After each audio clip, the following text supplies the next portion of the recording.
singo BYC Loyang singo BYC Loyang singo BYC Loyang singo BYC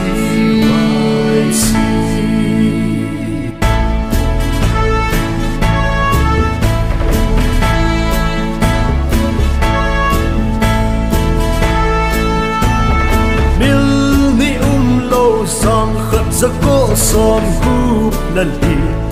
mẹ lùm bằng ngà lùm min BYC cúp bắt son van pin lâu vin thêm siêu lẽ ngôn sĩ hay vô pin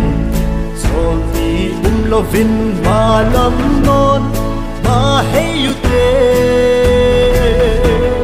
xét lấy ra lại thằng cô tốt nó đôi đón bung lung khăn thâu tê kịp sẽ in thấy phung số tê kịp hal tê nghìn khăn quay lại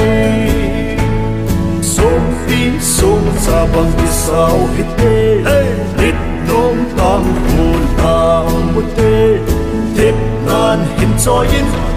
nan hình cho yên hồn lạc bằng yên khi sao sinh tan BYC khăn nâu cô